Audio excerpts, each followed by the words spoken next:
As I stand here today, I have been a victim of Wagalla.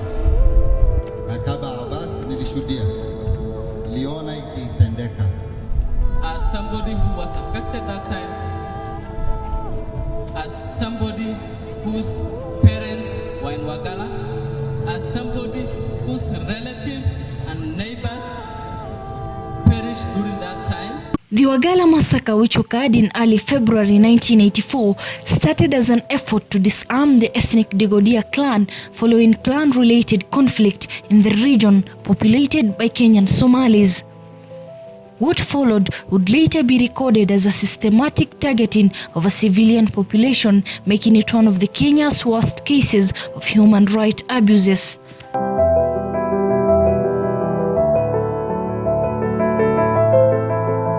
Over the course of several days, troops burst into homes, raping women, destroying property, and seizing the men.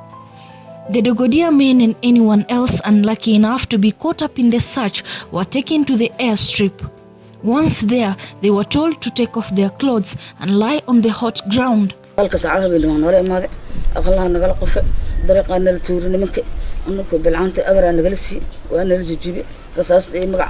بنتق ده نقولسي ما نتورني وأنا جالس يقوم ماشي سبتين وكعنا نمك كل ما لا نتور بياري الوحابة مجي 6 ساعة 4 ساعة الجواب وقال مسكها لوضع ما يصير لوضع بأنه مسارين بقى بالعنت ندبت اللي قلنا لسان قناة أخليه أنا قلب علمه أبرها القسي واحد جواب ملحق مجان لحي ساعة مقال الجواب عندنا أخليه أدب القدي. Those who refused were shot on the spot. The rest were beaten and tortured, asked over and over if they owned a gun and where it was.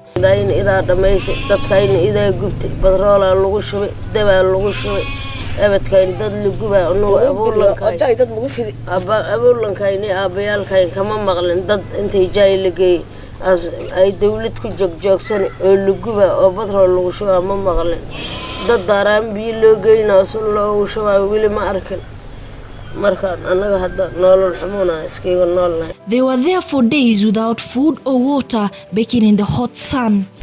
lixii saac ma gal jooga handana aqlihi adab lagu day ingil saacita la jooga aqali lagu day dab todoba biriyan seegseegayna ilmihii oo gacanta isaysan saan u wareegayna meel fadhiisana way والله أنا قلت جيبك عنها أنا قلت جيبك أنا القرع سيدي أنا وعميسنا فدنا ساسا وقال نقول قل ضد كنا بحط ما أنت أسمي لي ناس ما يتذكر الحال.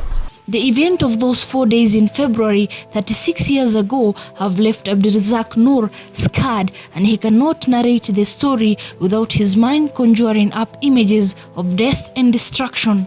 Occasionally, he recalls in his dreams how people were shot in the back as they tried to run. Wanakuja nyumbani na hayo yote yametendeka kwa minajili ya vile watu wanakaa maisha.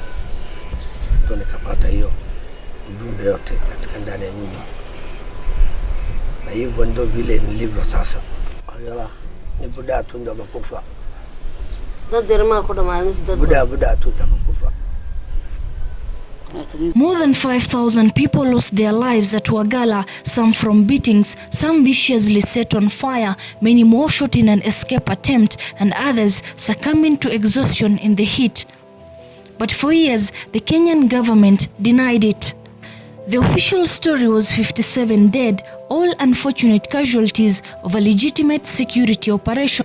The survivors of the massacre have spent decades demanding accountability. In 1992, President Moi promised that compensation would be paid to the families of the dead.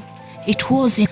And from 1984 up to now, the Kenya government even felt ashamed to say sorry to what they did to the Kenyan citizen. The search for justice has not stalled for the victims of Wagalla. However, so far none of the perpetrators have been brought to justice, and none of the families have been compensated for the loss of their loved ones.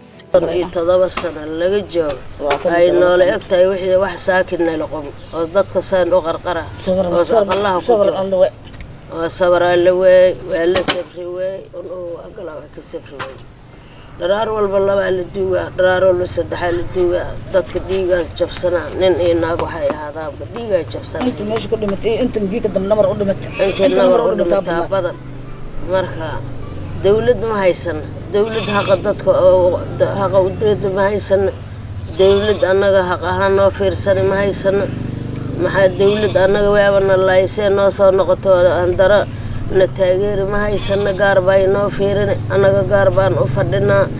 The victim will continue to commemorate every year until they are compensated. Fauzia Noor, Alpha TV.